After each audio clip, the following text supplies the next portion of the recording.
She swung the front door open like she was ready to start something. I was sitting on the couch with a glass of sweet tea, waiting. Her eyes swept the room the way they always did when she was irritated, and then they stopped on the wall above the mantel. The new photo, right between our wedding portrait and Audrey's graduation. Her mouth opened, but nothing came out for a good 5 seconds. Then, quietly, "Where did you get that?"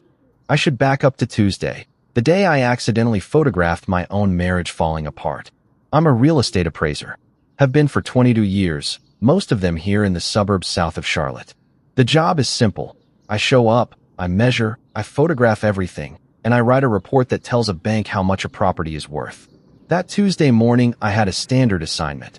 A guest cottage on the grounds of Pinehurst Oaks Country Club, the same club where Tessa coordinated events. The request came straight from the ownership group, some insurance reappraisal, and Tessa had no idea I'd be on the property. The cottage sat at the back of the grounds, tucked behind a maintenance road, with windows facing the restaurant's service lot.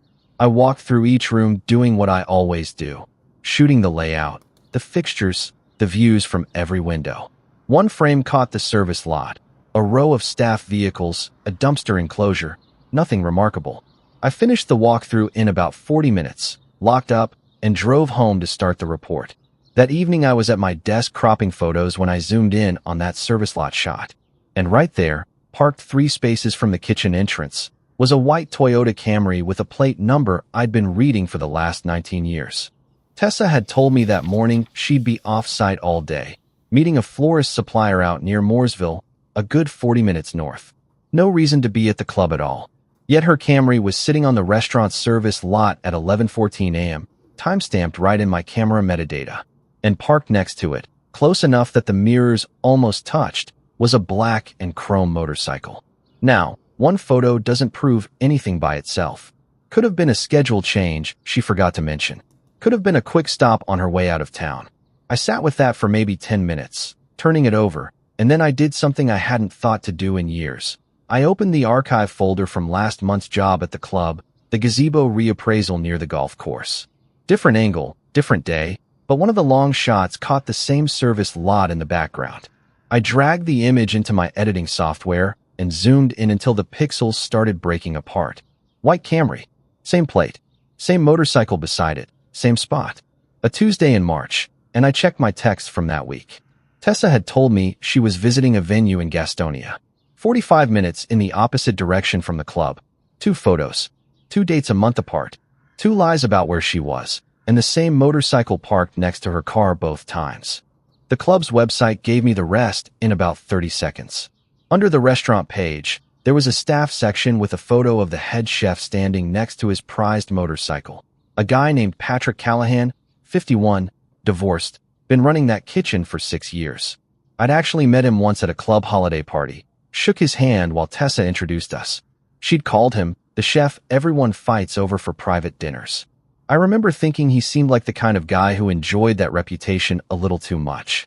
So now I had a wife who lied about her location on 2 separate days, a car that placed her at a specific building she had no work reason to visit, and a man whose motorcycle was parked beside her both times. I'm an appraiser. My entire career is built on reading what a property tells you when the owner isn't talking. Tessa's story had 2 comps that didn't match the listing, and the variance wasn't small. By 10 that night, I'd made my decision. Not the screaming kind. Not the kind where you throw a phone at the wall and demand answers at midnight.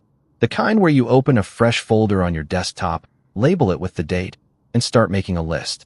Wednesday morning, I had 6 things to do before Tessa woke up, and every single one of them was going to happen before she had any idea the ground had moved. Wednesday, I was up at 5:30, a full hour before Tessa's alarm. I pulled the fireproof box from the back of our bedroom closet, the one we kept behind the winter coats, and took out everything that mattered. The deed to the house, both life insurance policies, our savings certificates, the title to my Silverado. I put it all in my work bag, the leather one I carry to appraisals, and by 6:15 I was backing out of the driveway with a travel mug of coffee and a list in my head. First stop was the bank. I opened a new individual account and transferred my half of our joint savings. Not a dollar more, not a dollar less, because I'd already looked up what North Carolina considers marital property, and I wasn't about to give Tessa's future lawyer anything to work with. Second stop was a safe deposit box at a branch across town, where I locked the originals of every document I'd pulled from that closet. Third stop, around 11, was the office of a family attorney named Wyatt Greer, who a colleague had used 2 years back and spoken well of. Greer looked at the 2 photographs, checked the metadata timestamps, listened to me explain the lies, and nodded like a man who'd heard this exact story 400 times. He told me what I already suspected. In North Carolina, proof of opportunity plus deception goes a long way. He asked me what I wanted. I told him I wanted the house, fair division, and to be done clean. He said he could work with that, and we shook hands. By 1 o'clock, I was back at my desk finishing a different appraisal report, as if the morning had been nothing more than a few errands between jobs. That evening, I sat across from Tessa at dinner and listened to her talk about a bride who'd changed her centerpiece order for the 3rd time. She laughed about it, rolled her eyes, asked me to pass the salt. I passed the salt. Normal Wednesday, except every normal evening was buying me one more day to get the pieces in place. After she went to bed, I stayed up in my office and printed 2 copies of the clearer photograph. The one from Tuesday, where her plate number and Patrick's motorcycle were both sharp enough to read without zooming. I cropped it tight. 2 vehicles, the service entrance, the timestamp strip along the bottom. One copy went into a simple black frame I'd bought at the hardware store during lunch. I slid it into the back of my office closet behind a stack of old appraisal binders. The second copy went into a plain white envelope. No return address. No note. Just the photo. Finding Patrick's home address took me about 4 minutes. Property records are public in Mecklenburg County, and searching them is literally what I do for a living. Patrick Callahan, Unit 12 at a condo complex off Providence Road. Thursday morning, on my way to a 9 o'clock appointment in Mint Hill, I pulled up to his mailbox cluster and dropped the envelope into the slot marked 12. Then I drove to work, appraised a duplex, and came home to a wife who kissed me on the cheek and asked if I wanted leftover pasta. Friday morning was the last move. Tessa left for the club at 7:45, same as always, and I stood at the kitchen window, watching her Camry disappear around the bend before I went to my office closet and pulled out the frame. I'd already picked the spot on Wednesday, right side of the mantel, between our wedding photo and the one of Audrey in her cap and gown. The nail was even in the wall from a print Tessa had taken down last summer and never replaced. I hung the frame, stepped back, and looked at it the way a stranger would walking into our living room for the first time. A white car, a motorcycle, a service lot, a date stamp. To anyone else it was nothing. To Tessa it was going to be a detonator. On the coffee table, I set the manila folder from Wyatt Greer's office. Petition for divorce, property disclosure forms, a preliminary asset summary. Everything neat, everything labeled, everything ready for a signature. Then I grabbed my work bag, locked the front door, and drove to an inspection in Matthews. I sat through 2 hours of measuring a split-level ranch and writing notes about water damage in the crawl space. And the whole time my phone stayed quiet in my pocket because there was nothing left to do but wait. Tessa usually got home around 6. That Friday, she came through the door at 5:50, already wound up from a morning argument we'd had about her late nights. I heard her keys hit the counter, heard her heels cross the tile, and then heard absolutely nothing for what felt like a full minute. She was standing in front of the mantel when I walked into the living room. Not moving, not turning around, just standing there with her purse still on her shoulder, staring at the photograph like it might change into something else if she looked long enough. "Where did you get that?" Her voice was careful, the way people sound when they already know the answer but need to hear themselves ask. I sat down on the couch across from her and kept my voice level. "Work camera." I was appraising the cottage behind the restaurant. Same cottage you didn't know about. Same day you told me you were in Mooresville. I let that settle for a second, then added the part I'd been saving. "There's a second one. Different date. Last month, the day you said you were in Gastonia. Same parking lot, same 2 vehicles, same lot. Both photos are with my attorney." Tessa's face went through about 3 expressions in 2 seconds. Shock, then calculation, then something that looked almost like anger, as if I'd violated some unspoken rule by paying attention. She opened her mouth, closed it, opened it again. "Marshall, that's a work parking lot. Half the staff parks there. You're reading into." "Tessa, I appraise properties for a living. I know what a thing is worth the moment it stops adding up." I nodded toward the coffee table. "The folder has the rest."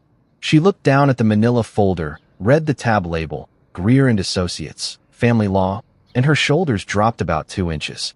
Whatever script she'd been rehearsing in her head died right there on the living room carpet. What happened over the next hour was exactly what I expected and nothing I enjoyed. Tessa cycled through every gear, denial first, then tears, then a version of the truth that somehow made Patrick a meaningless distraction and our marriage the thing that really mattered. When none of that moved me, she shifted to blame. I worked too much. I never noticed her. I made her feel invisible. I let her talk. Not because I wanted to hear it, but because Wyatt had told me to let her put her cards on the table before I responded to anything. When she finally ran out of words, I told her 3 things. 1, the house was staying with me. The mortgage was in my name. The equity was documented, and Wyatt had already filed the preliminary paperwork. 2, my half of our savings was in a separate account as of Wednesday morning, and every document from the fireproof box was in a safe deposit box she didn't have a key to. 3, from this point forward, all communication about the divorce would go through Wyatt's office. I wasn't going to argue about it at the kitchen table. Tessa stared at me like she was seeing someone she'd never met before. Then she picked up her phone and walked out to the back porch, and I heard her dial a number I didn't need to guess.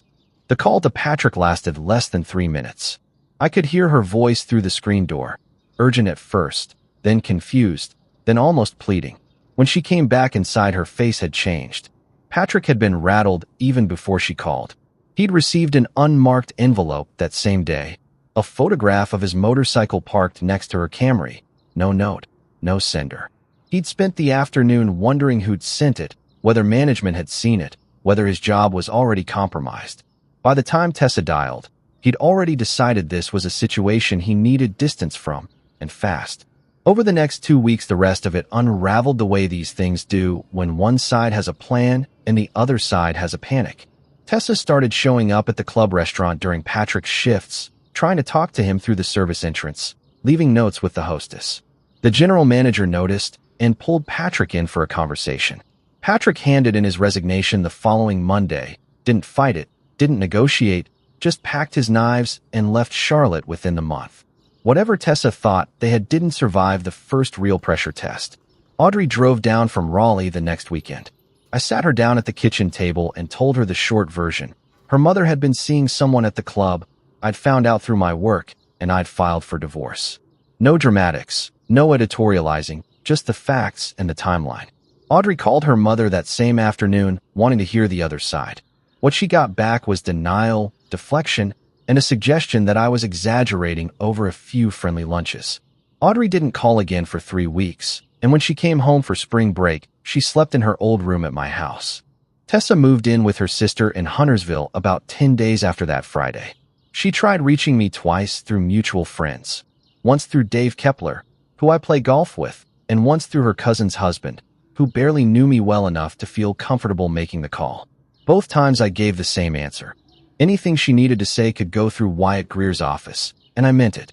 Tessa's parents found out the truth from Audrey during a Sunday dinner in Raleigh. Not from Tessa, who was apparently still telling a version where the marriage had simply run its course. From what Audrey told me, her grandmother set her fork down and didn't pick it up again for the rest of the meal. Patrick, as far as I could piece together, took a position at a restaurant in Asheville and cut all contact with Tessa. No calls, no texts, no forwarded mail. The whole thing had been convenience for him. A woman who was already in the building, already friendly, already looking for attention, and the moment it cost him something real, he was gone before the grease cooled on his last shift. The divorce paperwork moved steady through April. Wyatt handled the details. I signed what needed signing, provided what needed providing, and kept working my appraisal route like every other spring. The house stayed mine. The split was clean. On a Saturday morning in early May, I took the photograph down from the mantel, held it for a moment, just a service lot, 2 vehicles, and a timestamp that cracked open 19 years. I slid it out of the frame, put it in a plain envelope, and wrote Tessa's name across the front. Her house keys had come back through her sister earlier that week, dropped off in a small padded mailer with no note, just the key ring Audrey had made it